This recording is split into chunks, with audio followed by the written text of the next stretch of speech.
Nisheeta ma'am, can we start? I think it's 7:03. Sure. Yeah.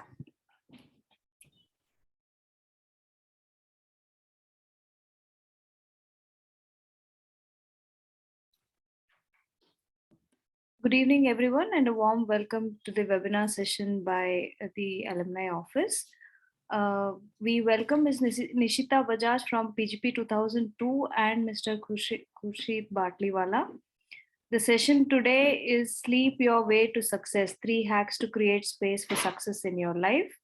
Thank you, Nisheeta ma'am and sir, for taking this session. It's indeed very important in these times to have a good sleep. Nisheeta ma'am, over to you. Thank you.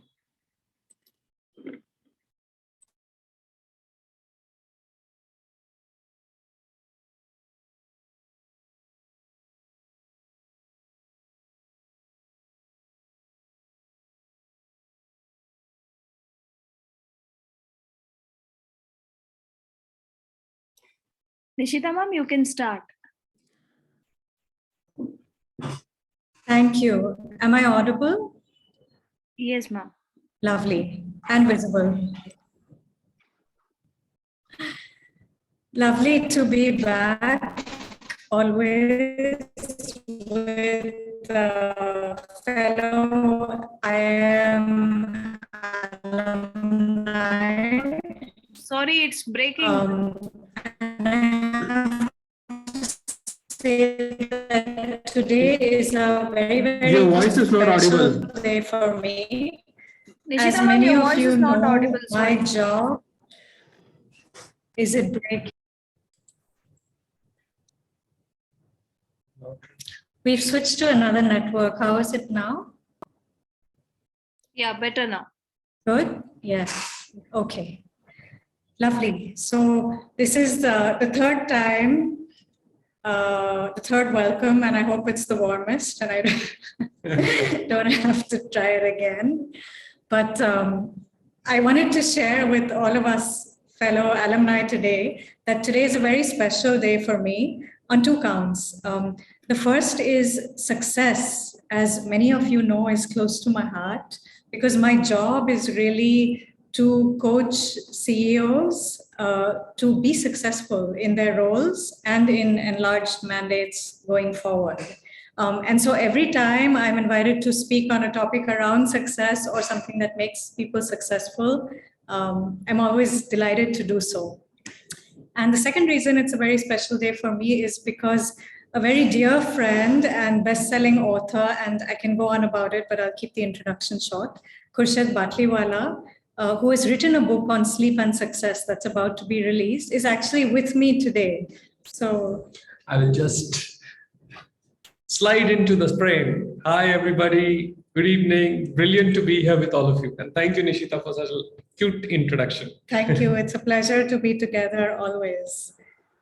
It is not every day that we're together because given that they are best-selling authors, they're invited across the country and across the world, even in times like this, to give talks. So great. If the welcome was warm enough, we would love to see your cameras, have your cameras on, but the choice is yours, of course. Lovely. So before we begin, if we can put out a quick question to all of us here today, since the topic is around success hacks, the question is around you and whether you consider yourself successful, somewhat successful, or not particularly successful. So if the answer is successful, if you can put in a 1 in the Zoom chat, if the answer is somewhat successful, if you can put in a 2, and if the answer is not particularly, then 3.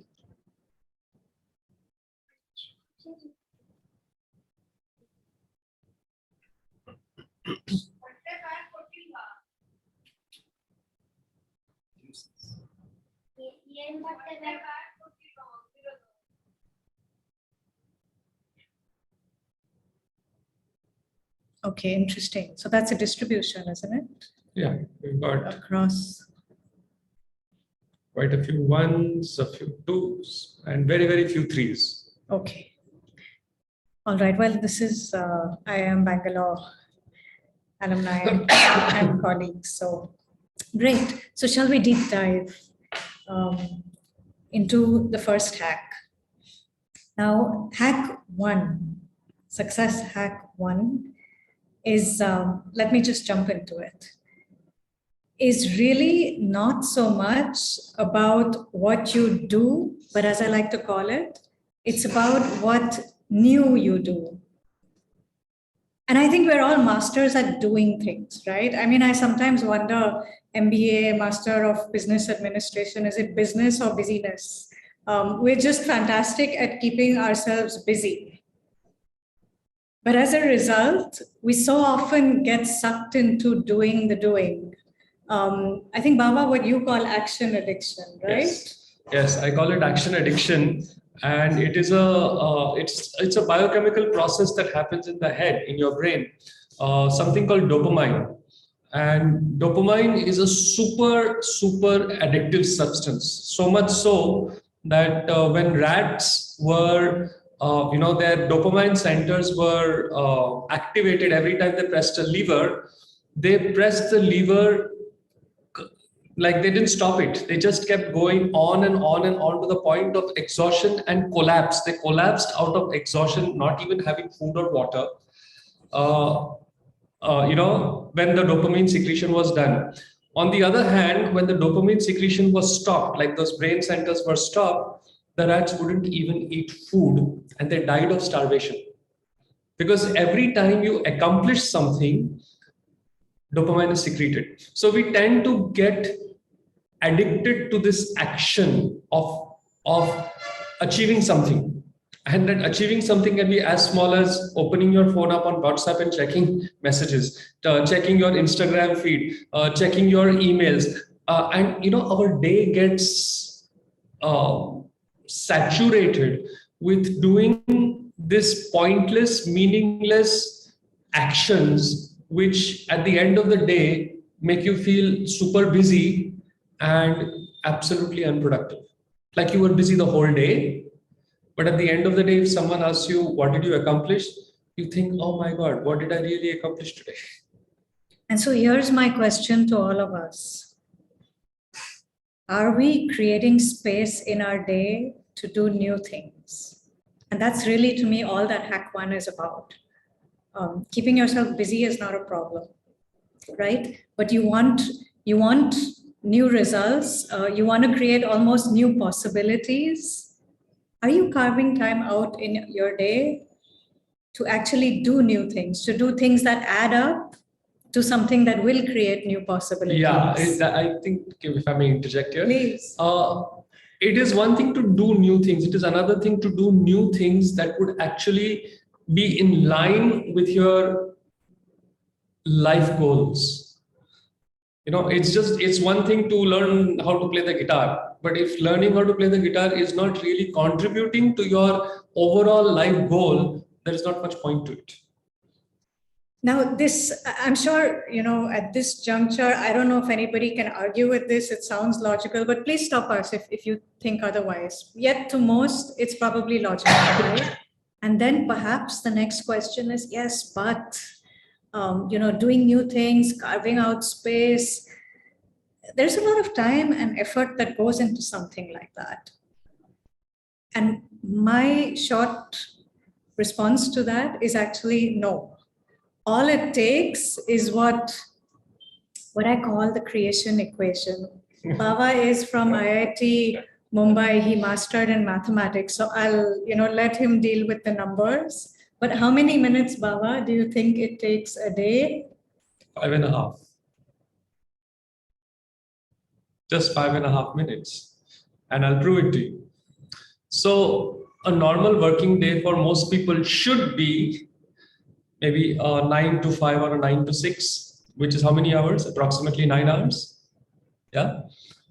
How many minutes is that? 9 multiplied by 60, 9 6 are? You're the mathematician, not me. 540 minutes.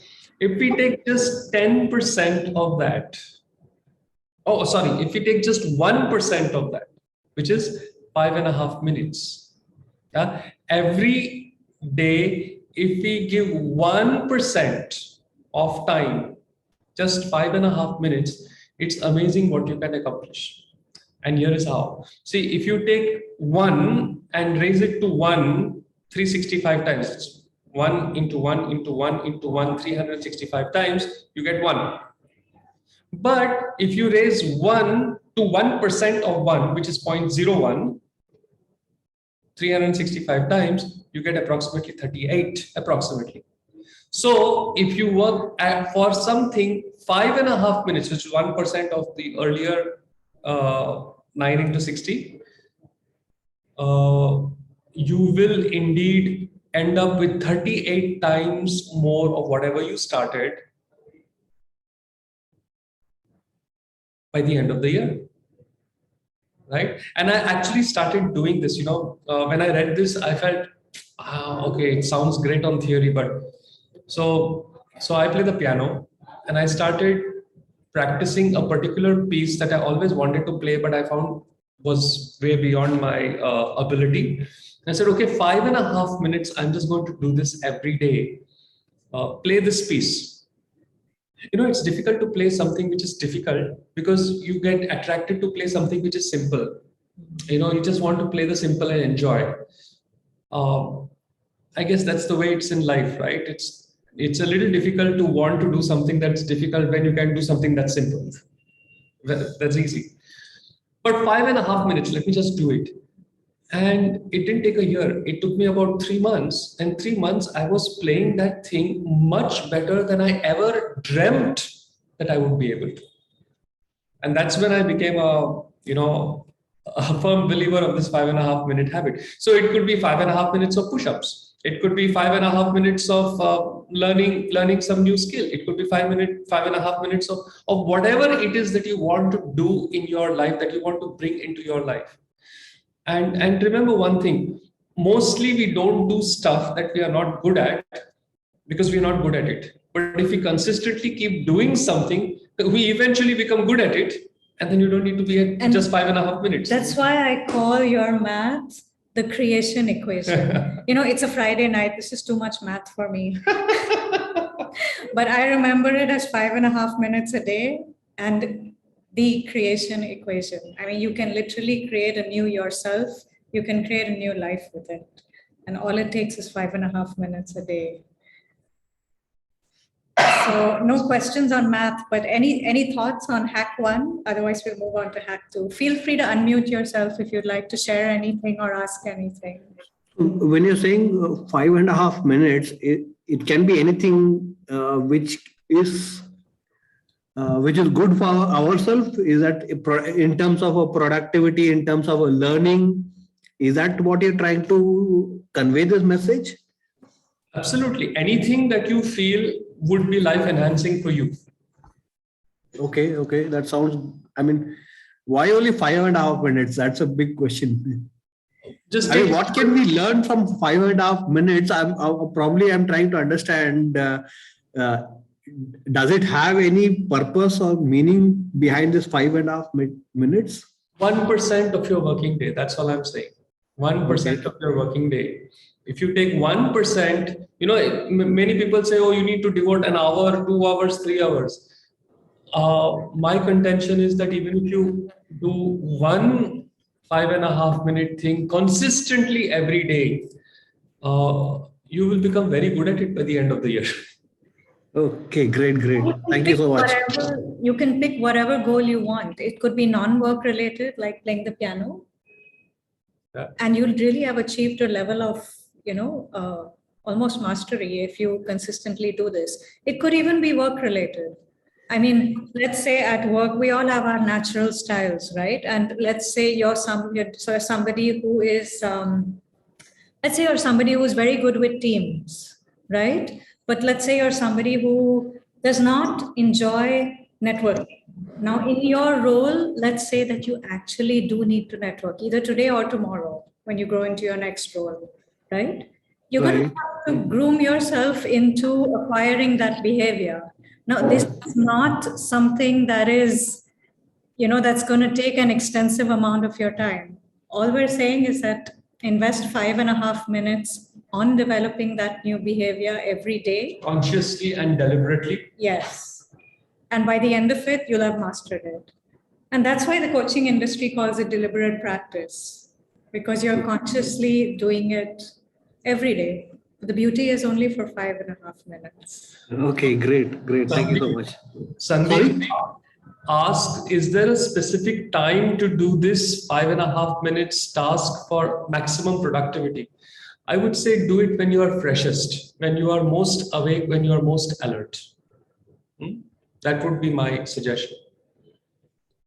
Is there another question? No. And someone is saying that I have been practicing this for a few years, and yes, it is productive for doing something new or getting something executed in a new way. And many times it takes less than 5.5 minutes. Yeah. I think we need to relook your math. Ashish has a question. Ashish, we can't hear you.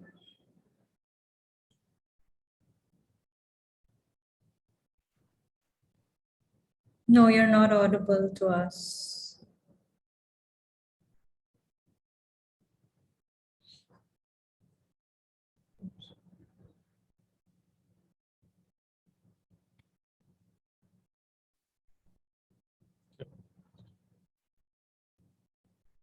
Can anyone else hear Ashish? No.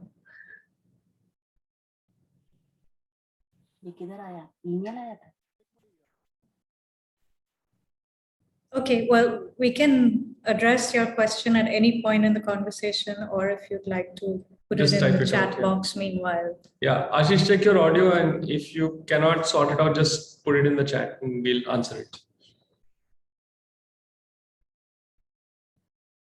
Vijay Kumar says, I learned new skills by spending daily half to 1 hour. I could not agree for 5 minutes. Baba, somebody's challenging your math. I mean, if He's you a can do half an master. hour, if you can do half an hour to 1 hour, brilliant, please do it. But if you can't do that, at least start with 5.5 minutes.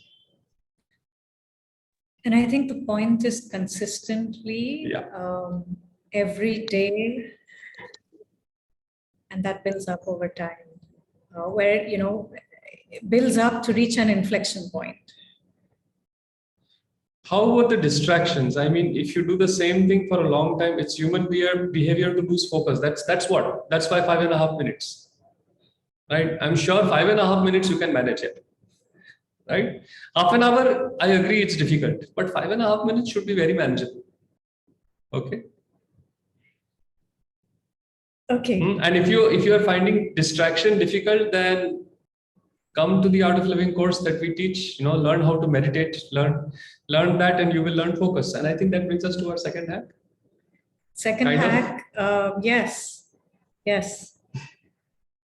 Let me actually start with a story around the second hack. And this is a story about somebody I coached. Let's for a moment, I can't share names, but let's for a moment call him Arthur.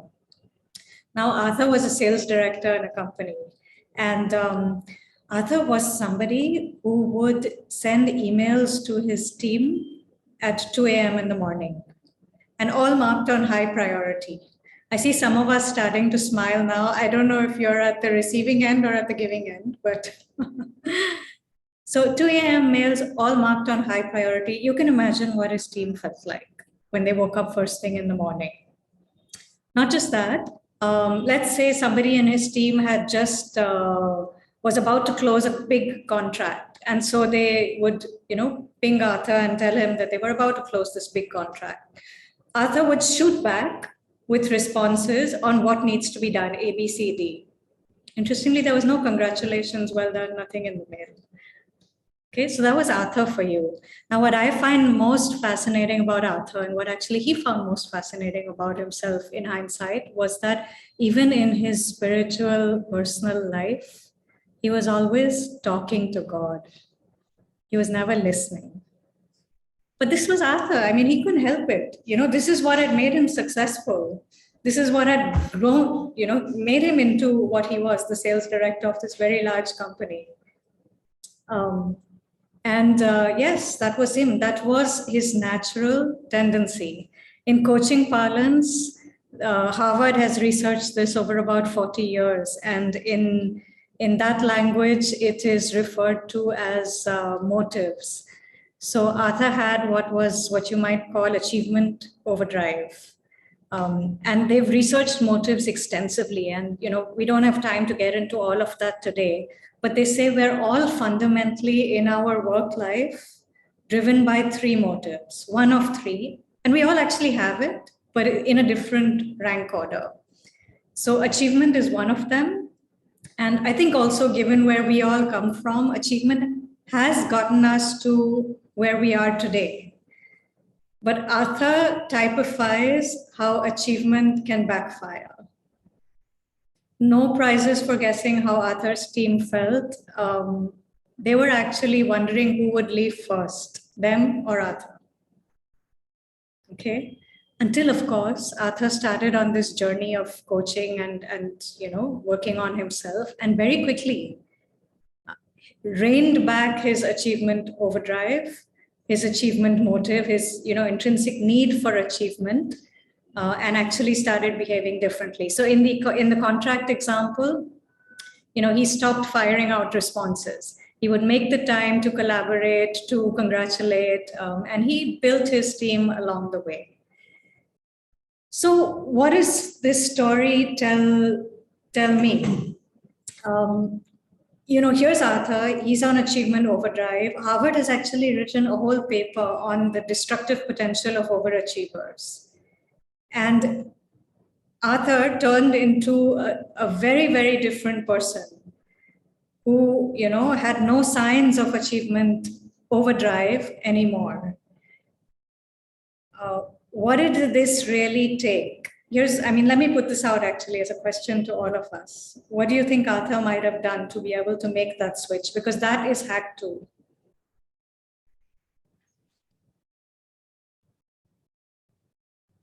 Marks for class participation. He would have demonstrated a leadership or try to show empathy. Yes.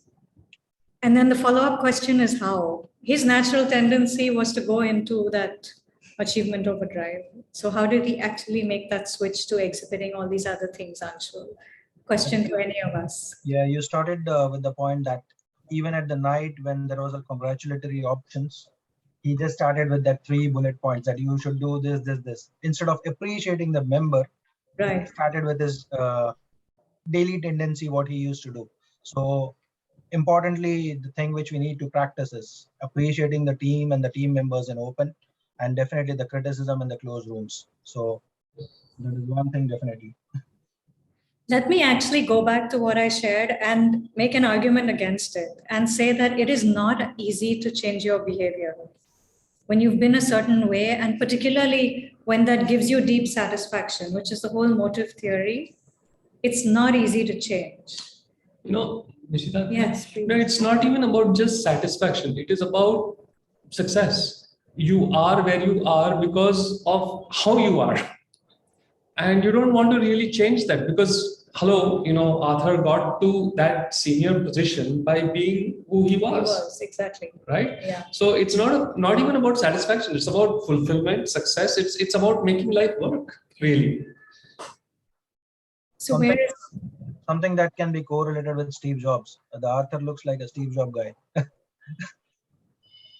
Well, I'm not allowed to share names of people who I work with, but yes. So that's hack 2. What it really takes for somebody like an Arthur is to de-link his behavior from his natural tendencies. That would be called as a biasing. Tell me more. Suppose I'm talking about bias, right?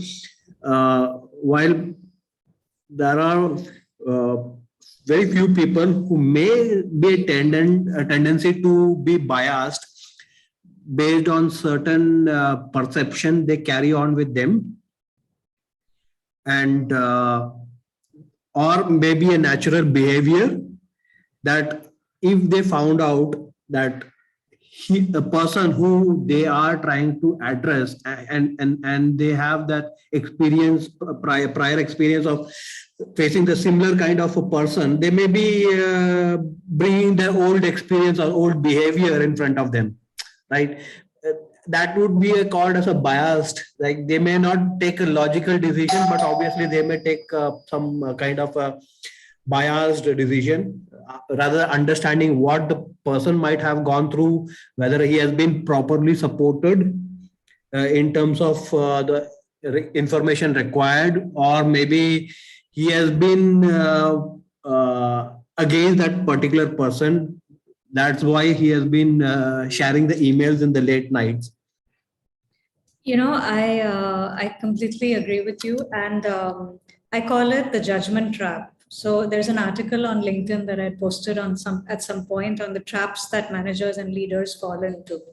And one of them is the judgment trap. But in this story, or in line with this hack that we're speaking about, it is also that it is just having the ability to de-link from your biases, if you call it that, or from slipping into a judgment trap, or just delinking more broadly from your own natural behaviors and tendencies. So basically, what Nisheeta is saying, if I understood it right, is don't do stuff that you normally do. Do something else, and see how that works.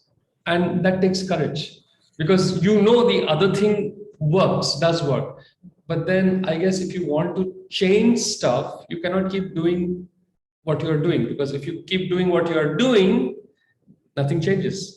You have a saying, right, Yeah. about insanity? I say insanity is doing the same thing over and over again, expecting different results every time. Correct. I agree. I agree. Sandeep had a question. Yeah, my question is more on, the hack 2 says that you have to differentiate your personality with your original emotions of doing something again and again. But don't you think that is going to affect the decision-making capability of a person when he's trying to do something next? Because we are trying to tell him that you don't do something which your personality is, you are performing something 100% on your personality. But then the person gets confused. Should I be linked to my emotions, or should I be linked to my personality while taking a call in the industry? So, these days there's all this talk on agility, right? And that's another subject that's close to my heart, and another article I've written, a summary version of it on LinkedIn. But it's really about, so the gold standard in leadership, or the gold standard leader, if you might want to call it that, is somebody who's agile. And I think nobody can contest that. So even 40 years of research have shown that if you want to be a good leader, all you need to do is have a wide repertoire of leadership styles, and also the ability to flex between them. And on the chat, I think it was Sujit. Yes, Sujit, you said it's about becoming conscious of your action. And it really is that. So once you've, in a way, developed the different leadership styles or added them to your repertoire, then it's consciously acting, depending on the kind of team you're working with, depending on the situation that you're in. I mean, if there's a crisis, you don't want to be, setting vision and trying to be democratic and involve everybody. You do need to take decisions immediately and just be an atha at that point in time. And yet, if it's not a crisis moment, is the atha strategy the best? Not always. Does that make sense? Yeah, fair enough. Yeah. Pushpendra, would you like to share something? Yeah, I am the same follow-up question in the last one. So as I said, different situations. So my doubt is it would not be natural from a person, right? Because as you said, the person will be always the same. So if I'll be so you mean to say it is should be behaving different to the situation, or different to my different bosses? So can I put a different question out on the table in response? Does your role stay the same all through your life? Sorry, I didn't get. At work, is your role going to stay the same? Do you even want it to stay the same all your life? No, not really. Okay. So if you're, an individual contributor versus a team manager versus the CEO of a company, you are going to need to have to act differently. And what made you the CEO is not necessarily what will make you successful as CEO. Okay, yeah. Got it. So you mean different for the different situation, but should not be faked out as a character. It should not be faked as a character, but different as per the situation. Got your point. Yes. Thanks. Okay, great. So bordering into hack 3. Do you want to do sleep first? Or? No. Okay. So hack 3 is really about, we talked about in hack 1, doing new things. Hack 3 is again not about what you do, but it's about what you don't do. Now, how many of us make space in our day, in our week, in our lives to not do things? You've worked the whole day. You probably watch television at the end of the day, or you go out for a meal, or talk to family or friends. All that doesn't count for not doing. And nowadays you have all the Instagram and Facebook and so on, right? That doesn't qualify as not doing. How many of us can actually, put our hands to our hearts and say, yes, I do actually make time for not doing things? I tried, but not 100% successful. After 11, I tried to keep my mobiles away. I tried, and I can say out of 7 days, I can do it for good 4 odd days. But yeah. Okay. There was an interesting comment on your boss. Sandeep says, if I tell the not to do thing to my boss, he will give me work, hence I avoid it. I must caveat what I'm saying. I'm not saying at work don't do things. I'm saying in your downtime. As a corollary to that, Right. Nisheeta, in Art of Living, I have been, Dinesh and I, we have been training youth for a very long time. We had been. Now, all our youth have become older, so we train them now. Mm-hmm. But one of the most frequently asked questions I used to get was, how do I focus? How do I focus? How do I concentrate when I need to? And my answer to this is kind of similar to what you just said, Nisheeta. It's not about what you are doing when you're doing stuff. It's about what you are doing when you are not doing what is important or what is work related. If you are constantly scrolling Instagram, if you're constantly looking at WhatsApp messages, if you are consuming social media or surfing channels on the TV, you are willfully training your brain to kind of focus only for 5 seconds to 10 seconds. Then when you come to work and expect the brain to focus for half an hour, 1 hour, 2 hours, it's not fair. You've confused your brain, basically. We were having an interesting conversation the other day, right? Yeah. I mean, what did we all do when we were young in our free time? I did jigsaw puzzles. Okay, I did crosswords. And what do we do now? Let me actually proceed that. I mean, how long did it take to make a jigsaw puzzle? At least half an hour, 45 minutes, sometimes few hours. Okay. Even making Lego, the complicated Right. Lego models. Yes. So a half an hour to 40-minute activity or even more. And a crossword as well, right? 20, 30 minutes. And today, what do we do? 5 seconds. 5 seconds. I read a recent research that most teenagers these days have a lesser attention span than a goldfish. Because that's how they have trained their brains. They are constantly moving from one thing to another, to another, to another, to another. And then you say you want to focus. How is it possible? So in your downtime, in your free time, if you engage in activities which don't move you from one place to another, then when you are actually working, your brain is trained in that and manages to focus, right? Yeah. We have trained our brain to be distracted, so we are distracted. It's not rocket science, really. Vijay Kumar has a question around what can help essentially to control distraction? I think that's something you can. Going back to the basics, really. Play board games. Get some jigsaw puzzles. Go in a garden and play. Get off the screens. I'm not against screens. I mean, this knowledge we are talking to you through screen. I'm not against technology, but at the same time, we cannot let technology rule us. My own nephews and niece, my God, you take their phone away from them, it's like some disaster has happened. And I don't mind if my phone is in the other room. Really, I don't. So that ability to de-link, that ability to not be in FOMO, that ability to actually talk to the people who happen to be in the room with you, is getting lost.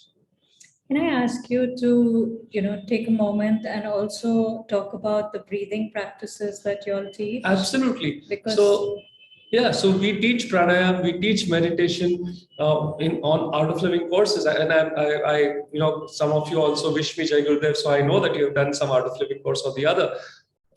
And when you sit for that half an hour, 20 minutes, half an hour, 40 minutes to meditate, your brain is automatically being trained to be with one thing for extended periods of time. So when you go to things that in quotes matter, it's easy. Right? So one thing I'll tell you, a lot of you are parents. Children will listen, children will learn. You stay on the phone the whole day and expect your children not to, it's not going to happen. But if you put that phone away and play a board game or have a chat, talk, I promise you that your children will choose that. Right. So, like Nisheeta said earlier, do we really take out time to not do stuff? Do we really take out time to let the passive part of our brain process information? Have you noticed when you are working on something, you will never get a great idea? Never. It never happens. You work, and then you let go and you relax, you chill, and that's when the idea comes. As, oh man, I got it. Right? Have you noticed that? It happens again and again and again. But that the smart part of the brain requires this time of not doing anything. And through the ages, I mean, Archimedes in the bathtub, and Newton in the garden, and Marie Curie with the X-ray, all of those huge discoveries were in downtime. But it is not just so. So please don't say that. Okay, Baba just said go and relax. I'm not saying that. I'm saying work, then relax. Right? Because in the relaxation is when the real work happens in your brain. And that's when insights and ideas come. So what Nisheeta is really telling you here is give yourself the space to really, really skyrocket your productivity and creativity by the simple act of doing nothing. And so if hack 1 was create time, just that 5.5 minutes, create time to do new things. Hack 3 is create space in your mind. And hack 2 was de-link. And moving on to hack 4, which is actually my absolute favorite. Create space for sleep, which was the topic for today, and the other hacks. I have come to realize how much of a superpower sleep is. And it is this gentleman who has literally over the last 2 to 3 years shown me light of day, if I can call it that. You mean dark of the night? Dark of night. I belong to the camp that believed I sleep 5 hours, I'm functioning really well the next day. Everything's perfect. I feel good. I feel fresh. I'm looking fine. I function well. So 5 hours is good. My formula is working. And it took me a couple of years actually to see the light of day or the dark of night to realize that that is not the case. But rather than share more about my story, Baba has written a whole book on sleep and success. And we've had extensive conversations. So putting it out to all of us, the book will be out soon as well. But when you think of sleep, what comes to your mind? What is there something that you might like to ask? The most obvious question that I get is, like I said, what is really the need for sleep? We're doing all right with 5 or 6 hours. So if you're okay with all right, then all right.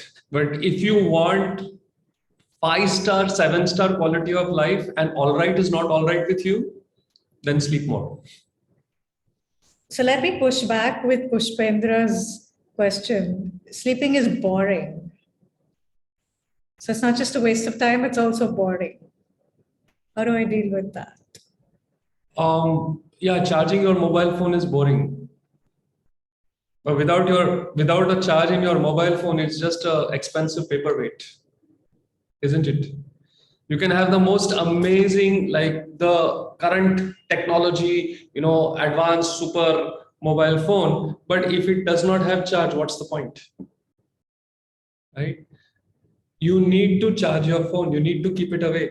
You need to charge your phone. The same way you need to charge yourself. Sleep is nature's superpower. Sleep energizes you, refreshes you, rejuvenates you. I say the 3 big benefits of sleep: makes you smarter, makes you younger, and allows you to not fall sick so often, besides making you sexier. All right. So smarter, younger, boosts immunity, and really your skin glows, your face shines, and the sex appeal quotient definitely goes up. You said actors always make sure that they get their sleep. Yeah, right? Anybody in the beauty department will either have to sleep or put like tons of makeup. It's one of the two. So there is an entire science, and I have Dinesh and I have written about it in our book, which is naughtily called "Sleep Your Way to Success." Because today, in this day and age, we are actually in a position to do that. I want to tell a naughty joke here.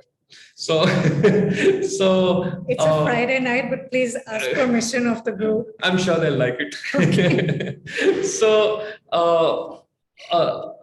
one young guy goes and talks to a priest and says, "Father, is it okay if I sleep with my girlfriend?" So the pastor says, "Of course, my son. Just make sure you sleep though." Right? And that's what we mean. You sleep enough, and success in dimensions that you cannot imagine will be yours.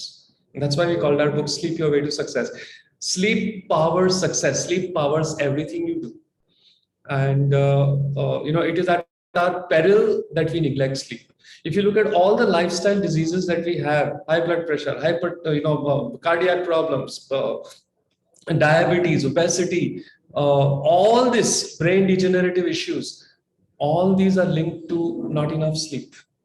Okay, and you don't want to invite these things willfully into your life or your employees' lives, right? And so I hope, Dinesh, and my mission is to empower 1 million people to sleep better and therefore live better.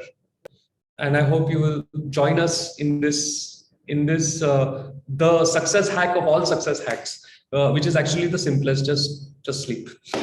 Which is actually, again, not about what you do to become successful, but it's about what you're not doing. Yes.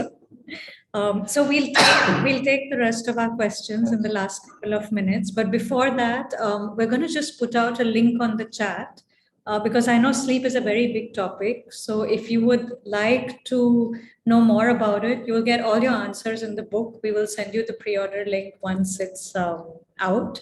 And also some of you asked about other techniques. So the breathing, the meditation, there are IIM alumni specific programs that are run. So it's not out in public domain, but these are private invitations for IIM alumni where you can learn these techniques, around that are breathing centric, meditation centric, and that are really world-class, proven, researched techniques. So if you'd like to know about either, this is, have you posted Yeah, I just posted. Okay, we've just posted a Google form. It's a private form, only I have access to it. And you may be bound. And yes, we will just very selectively share with you these two invitations on that. So feel free to fill it in if you'd like to know about either of the two. Going to Ranjit's question. I love sleeping, but how do you make sleep more productive? Well, there is something called sleep hygiene. Certain things that you need to follow that actually make sleep more productive. For example, one of the things is after 6 p.m., 6:30 p.m., you limit your exposure to white light. I see a lot of you are sitting in white light and some of you are sitting in yellow light. So if you're sitting in yellow light, pat yourself on the back because that's going to help you sleep even better. And if you're sitting in white light, it's like 300 rupees. Change that light and get yourself a warm yellow light. Because for every hour of exposure to white light, your sleep cycle is postponed by half an hour. So if you say get exposed to white light from 6 p.m. to 10 p.m., and you're supposed to feel sleepy at 11 p.m., you will actually start feeling sleepy at 1 a.m. Okay, many people say, oh, sleep is not coming, sleep is not coming. Perhaps one of the biggest and easiest things you can do is just simply change the light in your room, in your house. Yeah, make it yellow. So we've got a whole series of simple things like this to do, which will ensure sleep hygiene, which will ensure world-class quality rest, and which you can start experiencing within a few days of implementing it. Okay, so sleep does become more productive. You sleep deeper, you rest better, you wake up far more refreshed than you could ever imagine. And are there techniques that will also allow for better sleep, Suchint, or those of us who are curious about it? Most certainly. So actually, I spoke about the IIM alumni special programs. The program is around sleep. So there's a particular breathing technique that is taught that facilitates deep sleep, that actually changes the quality of your sleep. I thought I slept well. I thought I never had a sleeping problem, but I still sat through the program. And I can tell you that I came out of it looking younger and feeling younger, of course. And there are people at the other end of the spectrum who've been on the sleeping pill for years, and they came out of the program and they're no longer on the pill. So that is how powerful the techniques are. They actually activate the vagus nerve within you, and there's a lot of science behind it, which Baba will talk about in the program. And I'm creating an entire, like a 40-day sleep program, which will be an online recorded thing, where every day we will give you one small change to make in your life, which by the end of that, you will be sleeping better than you've ever slept before in life. And our hope is that if you sleep well and you're refreshed, energized, rejuvenated, you just simply take better decisions, and you take better decisions, life has to improve. There is no two way about it. Anything you do, you will get an edge. Yeah, you will sleep your way to success. So Sachint, if you fill that form, we'll send you the invitation for that. And is there a perfect time, Baba? These days, Amit asks, people go to bed at 11, 12. Yeah, so I've gone into it in great detail in the book, but there is a perfect time for you specifically. Okay, you will notice that towards evening, especially after about 9 p.m. or so, there will come a time when you feel really sleepy. This is your sleep window. And it will last for about 15 to 20 minutes. If you manage to get into bed in that time, you will have brilliant sleep. But most of us, we just, I'll just fight this and go on. I need to stay awake for this presentation. I need to stay awake for this meeting. I need to stay awake to take this phone call and so on. You miss that sleep window, television. you miss that sleep window, your sleep is compromised that night. Okay. So yes, there is a perfect time, and the other interesting thing is that that time happens very regularly at almost the same time every single day. So it's not like one day you will feel that at 7:30 p.m. and another day you will feel that at 12:30 in the after midnight. It will be approximately the same time that you will get that 15-20 minute, half an hour sleep window. Similarly, there will be a awaken window when you wake up. Have you noticed you kind of wake up? At least I do that. I wake up and then I just stay in bed and ruminate. And sometimes that rumination can, I'll wake up at 6 a.m. and suddenly it's 8:30 in the morning. I am guilty of it myself. And my hack for that is you wake up, get out of bed in 5 minutes. Don't stay in bed, get out of bed in 5 minutes, and you'll be amazed at how many more things you can get done in the day. Yeah. So yes, there is a great time for sleeping and there is a great time for waking up, and it is unique to all of us, and we actually know what time it is. We just need to do it. I have all these names like creation, equation, judgment trap, and Baba has all these. 5 is a number that he likes, 5.5 minutes, 5 minutes out of bed. But there's a very interesting comment by Sandeep, and we can close with that. If sleep is important, then why is my family switching off the fan? If I sleep for more than 8 hours, I need to get your book. Yeah, give it to all of them. I think I'll end with my story. Okay. So my mom, I also love sleep. Okay, I'm a Parsi. We are born to sleep, right? So I used to sleep, and mom would say, come on, wake up, get up, do something. I would say, Mom, I'm solving world's problems. And she said, what are you talking about? I would say, see, all the problems in the world happen because people wake up. If people just kept sleeping, where would be the problems? No, there would be no wars. There would be no, and of course I would get one back on my bum and say, come on, get out of bed. But in my own naivety and innocence, I was actually right. If people just slept enough, they would be refreshed, energized, and rejuvenated enough to make good decisions, which not only would affect their own lives, but the lives of so many people who work with them. And I think that would make the world a better place, right? So I hope you guys enjoyed tonight's session, and I hope you sleep well tonight. And I think that was a beautiful Friday night message also to end with your story. Yes. And please help, please support us by getting this book. It's going to be on pre-order next Wednesday, and it will be released January 14th on Makar Sankranti Day, which is our New Year, really, Indian New Year. So please make it a gift for all the people you know and help them sleep their way to success and yourself. Sandeep, Baba said, gift the book to your family. I can tell you that I gifted the book to his previous book to 50 friends last year. And I still get messages today of thanks. People still read the book, still reread the book, and people still tell me how much it's changed their lives. And I know that this year I'm not going to gift the new book to 50, but probably to 500.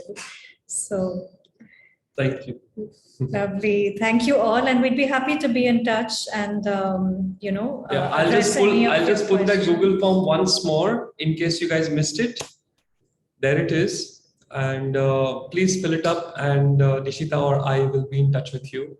Thank you so much for taking time out on a Friday evening and listening to us. And it was just brilliant being with you guys. Good night. Good night. Goodbye.